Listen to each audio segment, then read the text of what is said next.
ರಾಜ್ಯಕ್ಕೆ ಇಂಥ ಮಂತ್ರಿ ಬೇಕಾ ಅಂತ ಕೇಳಬೇಕು. ಸಿದ್ದರಾಮಯ್ಯನವರು ಇದನ್ನು ಆಲೋಚನೆ ಮಾಡಬೇಕು. ಸಿದ್ದರಾಮಯ್ಯನವರು ಸಂಪುಟದಲ್ಲಿ ಇಂಥ ಮಂತ್ರಿ ಇರಬೇಕಾ ಅಂತ.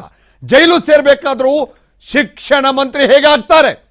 ಜೈಲು ಸೇರ್ಬೇಕಾಗಿದ್ದಂಥವ್ರು ಸಿದ್ದರಾಮಯ್ಯನವರೇ. ನೀವು ಯಾಕೆ ಕಾಯ್ತಾ ಇದ್ದೀರಾ? ಇನ್ನೂ ಕೂಡ ಯಾಕೆ ಕಾಯ್ತಾ ಇದ್ದೀರಿ? ಚೆಕ್ ಬೌನ್ಸ್ ಕೇಸಲ್ಲಿ ಸಚಿವ ಮಧು ಬಂಗಾರಪ್ಪಗೆ ಶಿಕ್ಷೆ ಆಗಿದೆ. ಇಂಥವರನ್ನ ನಿಮ್ಮ ಸಂಪುಟದಲ್ಲಿ ಇಟ್ಕೊಂಡಿದ್ದೀರಿ. ನಿಮ್ಮ ಸಂಪುಟದಲ್ಲಿ ಇನ್ನೂ ಕೂಡ ಮುಂದುವರಿಸ್ತಾ ಇದ್ದೀರಿ. ಚೆಕ್ ಬೌನ್ಸ್ ಕೇಸಲ್ಲಿ ಈಗಾಗಲೇ ಸಚಿವ ಮಧು ಬಂಗಾರಪ್ಪಗೆ ಶಿಕ್ಷೆ ಅನೌನ್ಸ್ ಆಗಿದೆ. 6,96,70,000 ದಂಡ ವಿಧಿಸಿದೆ ಕೋರ್ಟ್. ಸಚಿವರಿಗೆ ದಂಡ ವಿಧಿಸಿದೆ ಜನಪ್ರತಿನಿಧಿಗಳ ವಿಶೇಷ ಕೋರ್ಟ್. ದಂಡ ಪಾವತಿಸದಿದ್ದರೆ 6 ತಿಂಗಳು ಜೈಲು ಶಿಕ್ಷೆ. 6 ತಿಂಗಳು. ಚೆಕ್ ಬೌನ್ಸ್ ಕೇಸ್ನಲ್ಲಿ ದಂಡ ಕಟ್ಟದಿದ್ರೆ ಜೈಲೇ ಖಾಯಂ. ಸಿದ್ದರಾಮಯ್ಯನವರೇ, ಒಂದು ಕ್ಷಣವೂ ಇವರನ್ನ ಇಟ್ಕೋಬೇಡಿ. ಇಂಥ ಕಳಂಕ ಸಚಿವರನ್ನ, ರಾಜ್ಯದ ಲಕ್ಷಾಂತರ ಮಕ್ಕಳಿಗೆ ಇವರ ಆದರ್ಶ ಪಾಠ ಮಾಡ್ತೀರಾ? ಇವರೇ ಈ ಆದರ್ಶವನ್ನ ಪಾಠ ಮಾಡ್ತೀರೇನ್ರು? ತಕ್ಷಣವೇ ಕಳಂಕಿತ ಸಚಿವರನ್ನ ಸಂಪುಟದಿಂದ ವಜಾಗೊಳಿಸಬೇಕು, ಕಿತ್ತೊಗಿರಿ. ಇಂಥ ಸಚಿವರನ್ನ, ಇಂಥ ಕಳಂಕಿತ ಸಚಿವರು ಶಿಕ್ಷಣ ಸಚಿವರಾದ್ರೆ ಮಕ್ಕಳೇನ್ ಪಾಠ ಕಲಿಬೇಕು? ಮಕ್ಕಳಿಗೇನ್ ಪಾಠ ಮಾಡ್ತೀರಿ?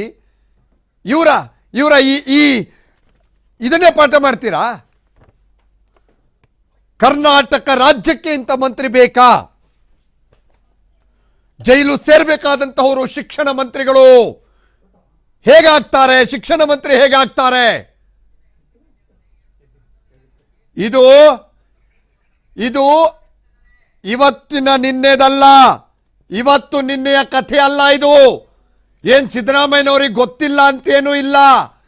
ಇದು ಸರ್ಕಾರ ಬಂದ ಮೇಲೆ ಆಗಿದ್ದು ಅಲ್ಲ. 6 ತಿಂಗಳ ಈಚೆಗೆ ಆಗಿರೋದು. ಇದು 2011 ಇಸ್ವಿಯಲ್ಲಿ, 2011ರಲ್ಲಿ ಆಗಿರುವಂತಹ ಘಟನೆ. ಆರ್ಡರ್ ಆಗಿದೆ ವಿಶೇಷ ಕೋರ್ಟಿಂದ, ಜನಪ್ರತಿನಿಧಿಗಳ ವಿಶೇಷ ಕೋರ್ಟಿಂದ. ಯಾಕೆ ಆರ್ಡರ್ ಆಗಿದೆ ನೋಡಿ? ಆರ್ಡರ್ ಆಗಿದೆ ಇವತ್ತು. ದಂಡ ಕಟ್ಟಲಿಲ್ಲ ಅಂತಂದ್ರೆ ಜೈಲ್ ಪಾಲಾಗಬೇಕು. ಅದು ಗೊತ್ತಿದೆ ಸಿದ್ದರಾಮಯ್ಯನವರಿಗೂ ಕೂಡ. ಆದರೂ ಕೂಡ ಇಂಥ ಸಚಿವರನ್ನ ಸಂಪುಟದಲ್ಲಿ ಮುಂದುವರಿಸಬೇಕಾ? ಮುಖ್ಯಮಂತ್ರಿಗಳೇ, ಮುಂದುವರಿಸಬೇಕಾ ಇಂಥವರನ್ನ?